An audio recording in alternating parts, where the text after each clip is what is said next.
handsome priest I had seen before in Detroit, and he had a long cassock on. As I stuck out my hand to shake his, he said, "This is my first time to Medjugorje, but Medjugorje is responsible for this." He pointed to his collar.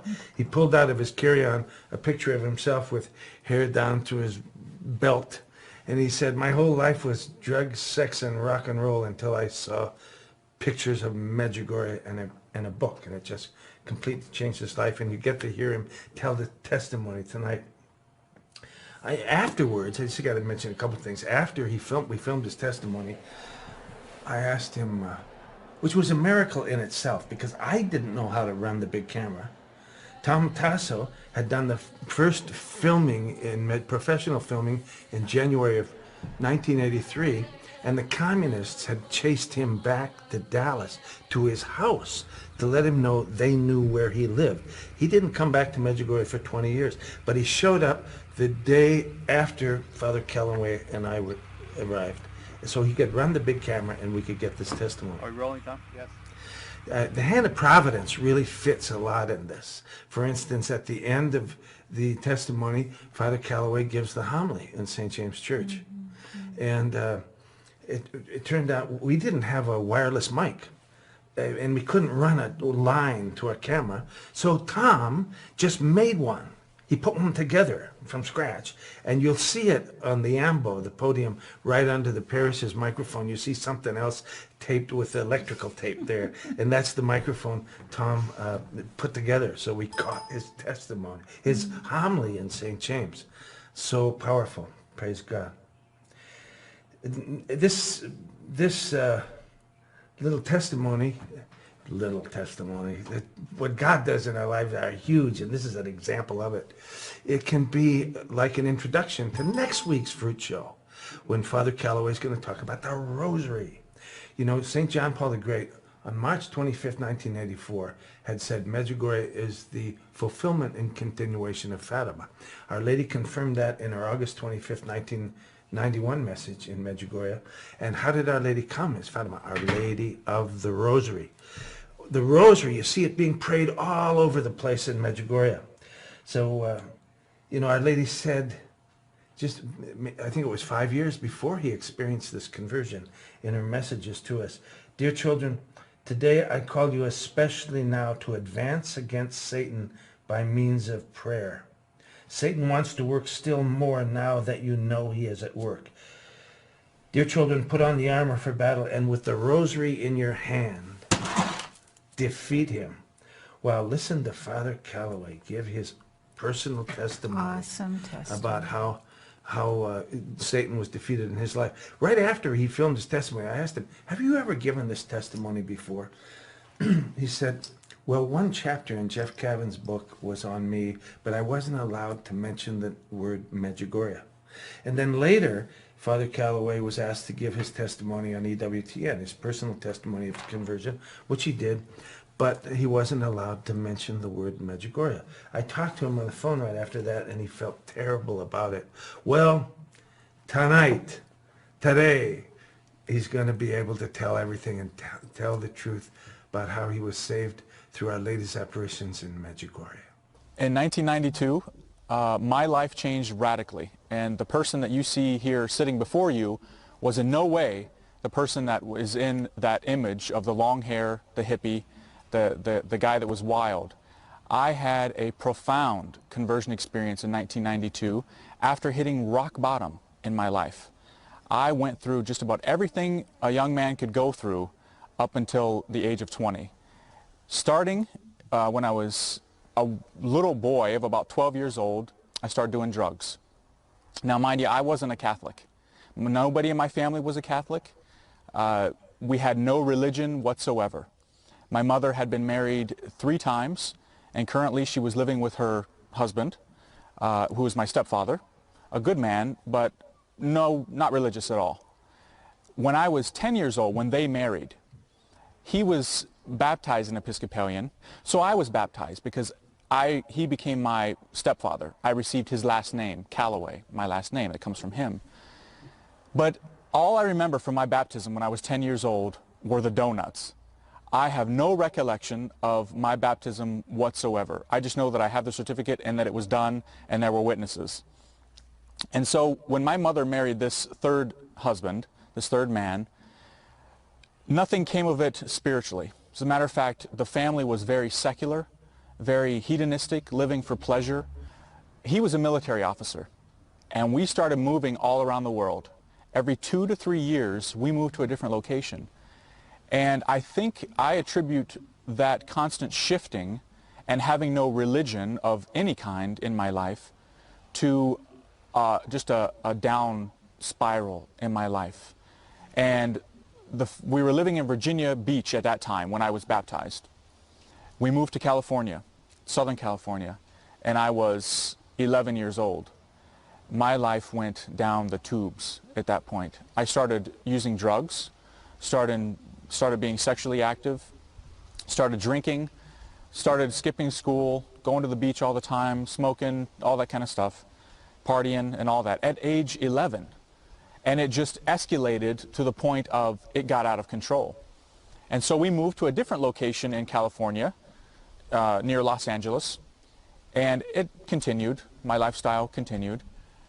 And then my dad, I'll call him Dad, he was my stepfather, he got a new assignment in the Navy. He was in the Navy. And we were supposed to move every 2 to 3 years. And he said one day, we're going to move to Japan. And I remember the impact of that statement in my heart, even as a young boy. I was almost going on 14 at that time. And it rocked my world.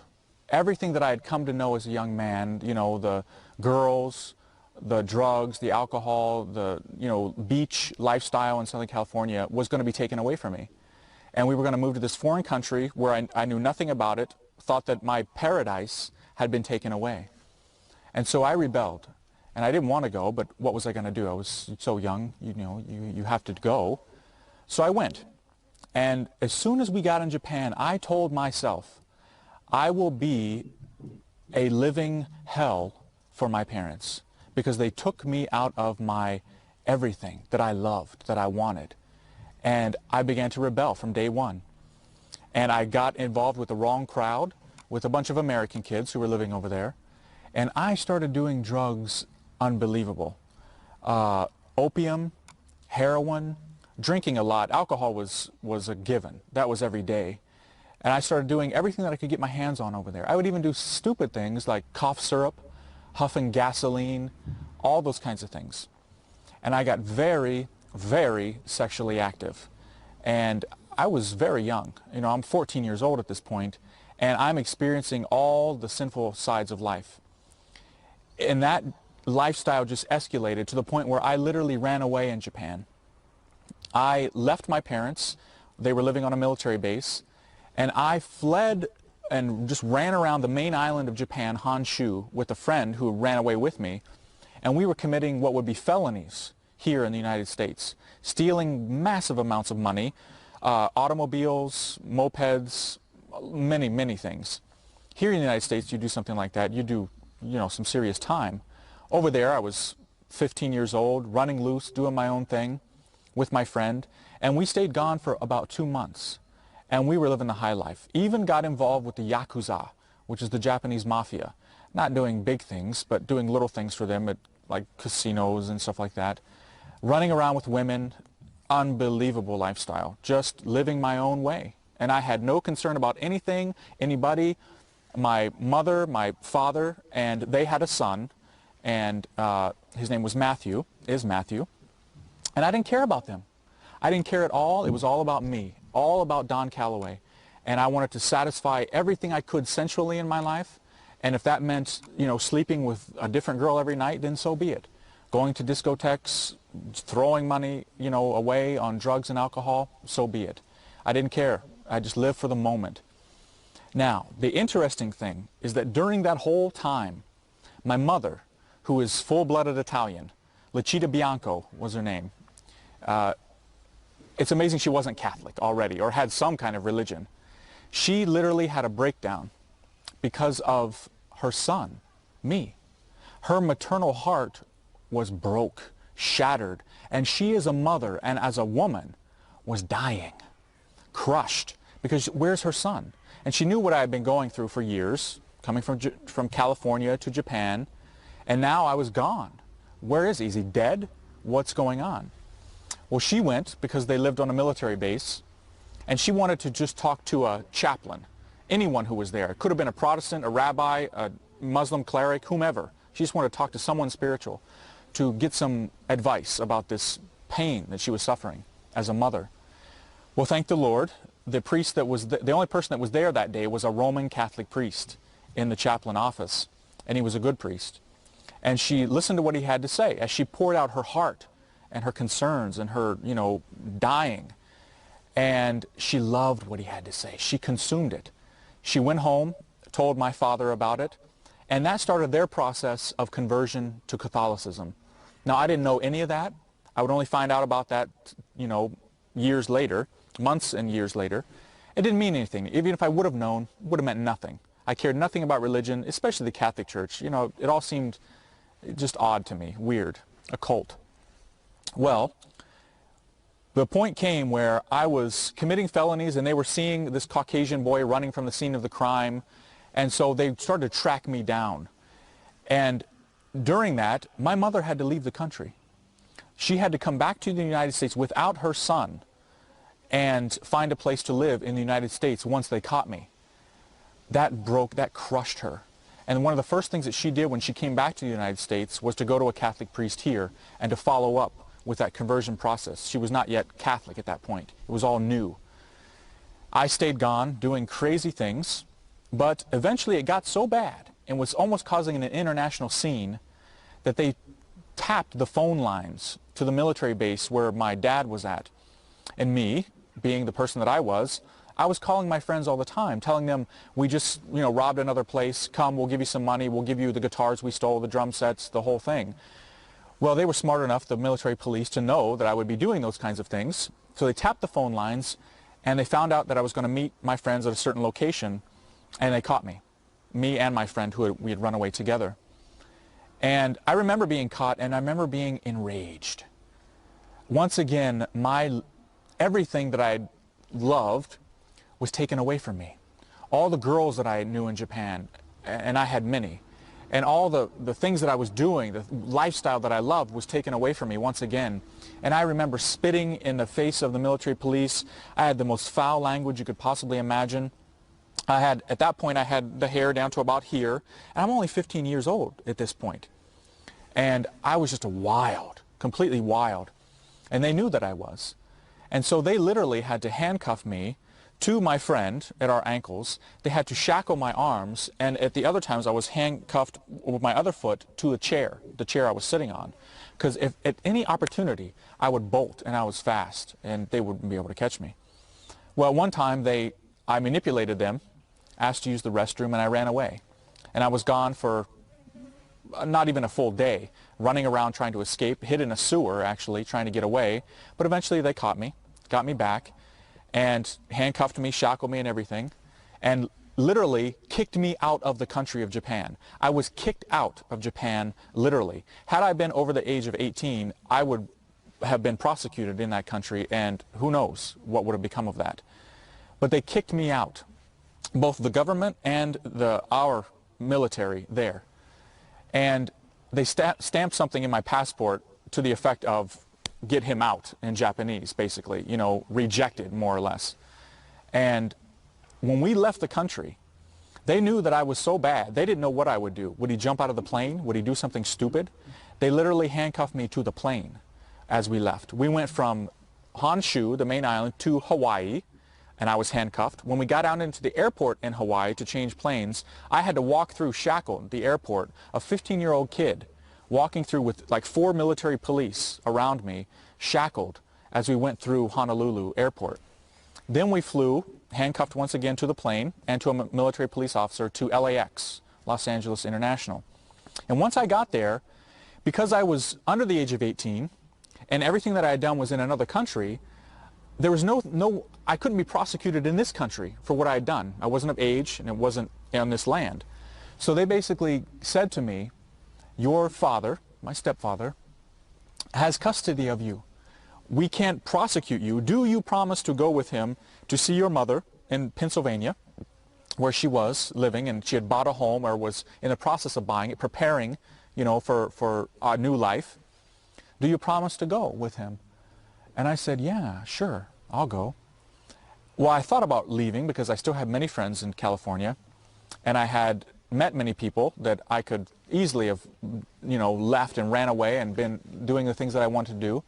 But for some reason I didn't, and I went with my dad, and we flew to Pennsylvania, and I saw my mother for the first time in about a little over 2 months. And of course she cried her eyes out, just, you know, exuding maternal love and affection and concern and care. And what did I do? Looked her right in the eye and said, I hate you.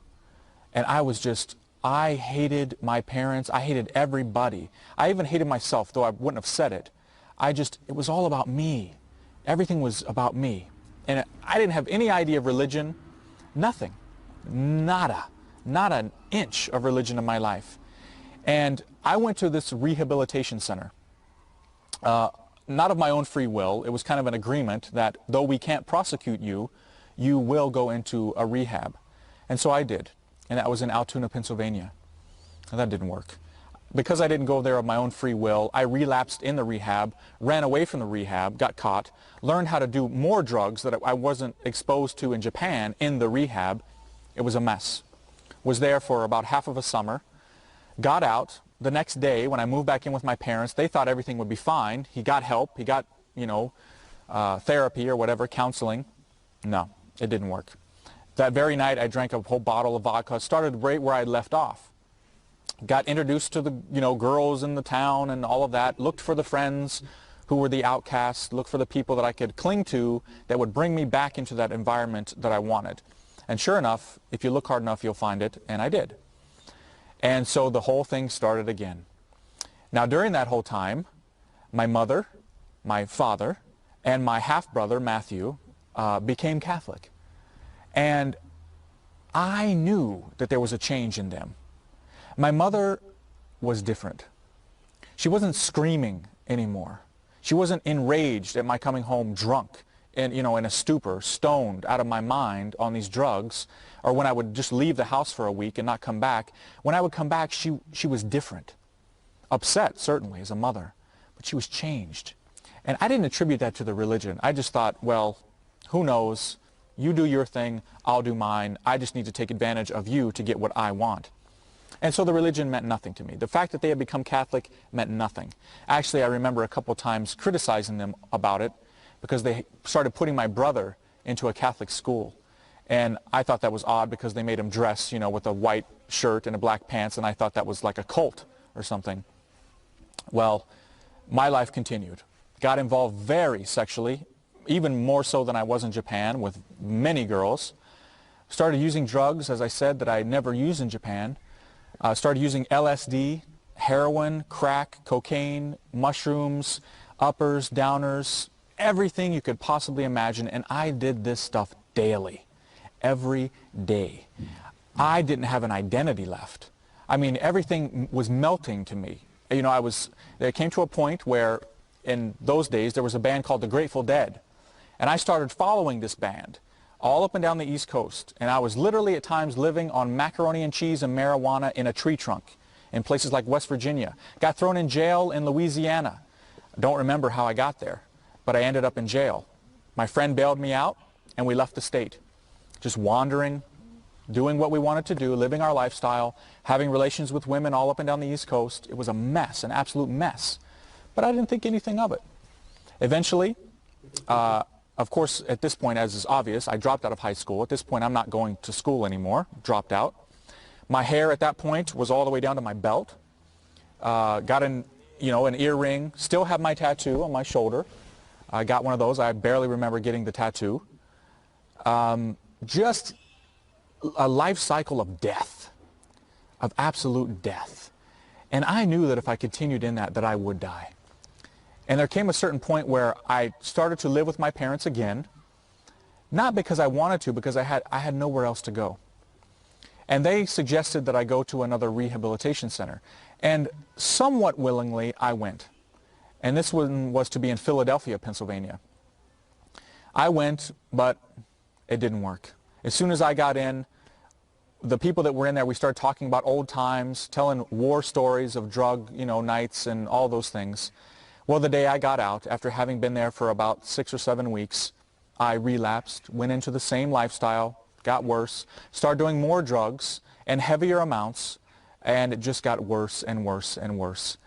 Got a sexually transmitted disease, one that you can get rid of, thank the Lord. Got fired from a couple jobs, was continuing the same thing. Then there came one night in 1992 when I knew that my life would radically change, that something was going to happen in my life that was going to be a life-changing experience, that Don Callaway was going to die.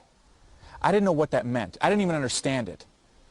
I knew nothing about what was going to happen, but I knew that something was going to happen in my life this one particular night that would change me. I didn't know if it was a who. I didn't know if it was a person, a thing, a what. I wasn't certain because I didn't have any religion. I didn't know what it would be. But I knew that my life could not continue the way it was. It was a life of death. Because I remember times laying on the sidewalk after having done so much crack that my heart felt like it was going to come out of my chest, beating so much. Or doing LSD where everything is melting and people look like turtles. I knew that I was going to die. And by the way, at that point, my parents had moved down back to Virginia Beach area in Virginia.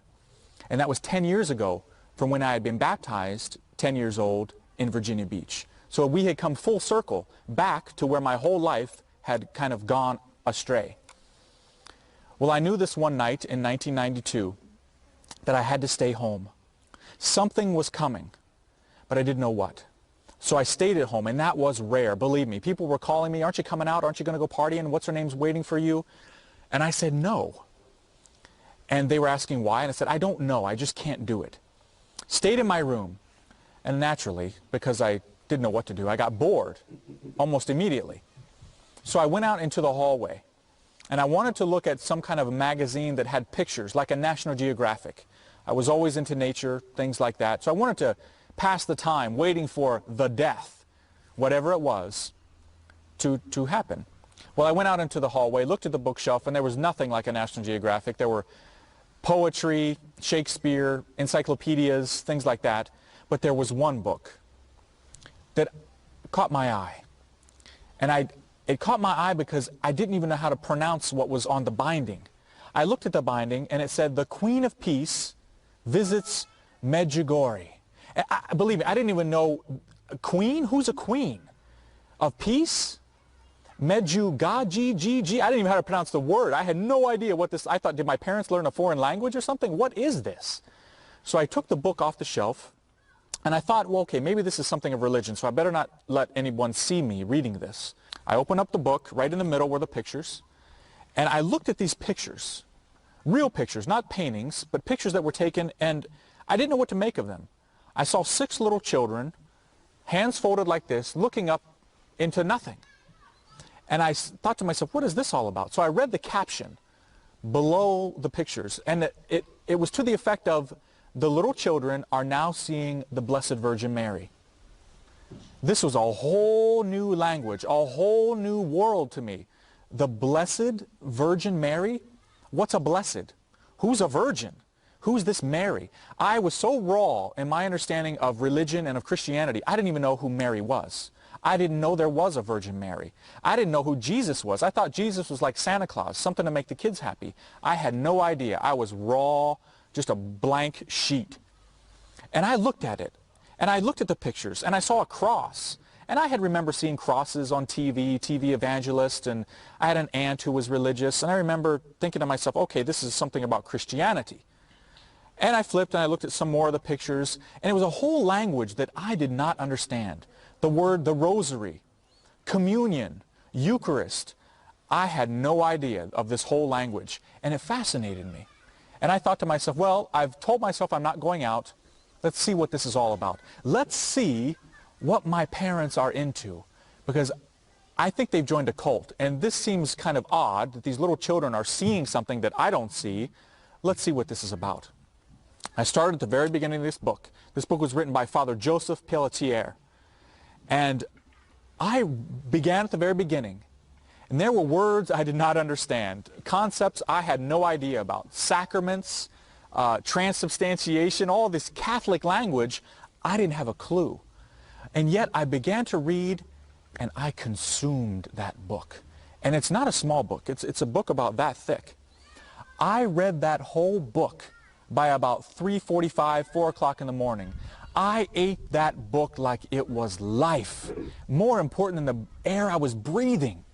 When I closed that book in the wee hours of the morning, I said to myself, in the heart that I had left, that is true. Everything in that book is true. And I don't know who this Virgin Mary is, but this is the woman I have always been searching for in my life. I've sought perfect love everywhere. Ever since I was a young boy, I just sought it in the wrong way. And I said everything that that woman has said in that book, because she said that she's not God, but she's pointing to this Jesus I've always heard about. I remember when I was a little boy hearing about this Jesus, and Jesus loves me, yes I know, for the Bible tells me so. You know, everybody hears that when they're growing up as a little boy. I did. And I remember saying to myself, she's saying that he is God. Whatever this Blessed Virgin Mary says, I'll buy it. Hook, line, and sinker. Whatever she says, that is the truth. I've never encountered someone so beautiful as this woman, so perfect, flawless. And I didn't see her. Her picture wasn't there. They had statues of her. And I said to myself, this woman has captivated my heart. She's mine. I give myself totally to this woman. Now, I still didn't know practically or concretely what that would mean, the application of it. So when my mother woke up in the morning, early in the morning, I went to her. I didn't sleep that night. I went to my mother. She woke up, and she's coming down the hallway. And I say, Mom, I want to talk to a... I couldn't get it out. I couldn't say it. And she said, Donnie, what? And I said, Mom, I want to talk to a... I still couldn't say it. She said, what are you trying to tell me? I said, Mom, I want to talk to a Catholic priest, okay? And she said, what? I said, yes, I read a book last night, and I've got to talk to a Catholic priest now. She said, what book did you read? And I got it, and I showed it to her, and she said, you read that book? I said, Mom, I ate this book like it was life. I said, I can't believe what I read last night. This is unbelievable stuff. And she went immediately to the phone book and tried to call a Catholic priest. And it was early in the morning, and she couldn't get one. And the ones that she could reach, they weren't able to meet with me immediately. So at that point, they were living on a military base down in Southern Virginia. And I knew that there was a chaplain, that there was a Catholic church on the base. So I took it of my own initiative to go early in the morning. So I went, and out the door I went. Something was happening in my life. I skipped like a little boy. For the first time in my life, ever since I was a young kid, I ran across that military base with joy in my heart. And my long hair was flowing in the wind, and there are Marines, tough guys, marching by me doing their cadence, and I'm running across the base like a little boy. And I know that they were probably thinking, how'd this guy get on the base? Did he jump the fence? Well, you know, what's this all about? Well, I ran into that church, and I asked, where is the Catholic priest? And they showed me the Catholic priest. And he was a military chaplain, a Navy chaplain. And he sat me down, and he was somewhat taken aback. Who's this long-haired hippie in front of him just pouring out all this stuff? Because literally I was just making a confession publicly. I didn't care. I just threw it out. And he slowed me down. He said, whoa, whoa, whoa, whoa. Where did you come from? Who are you?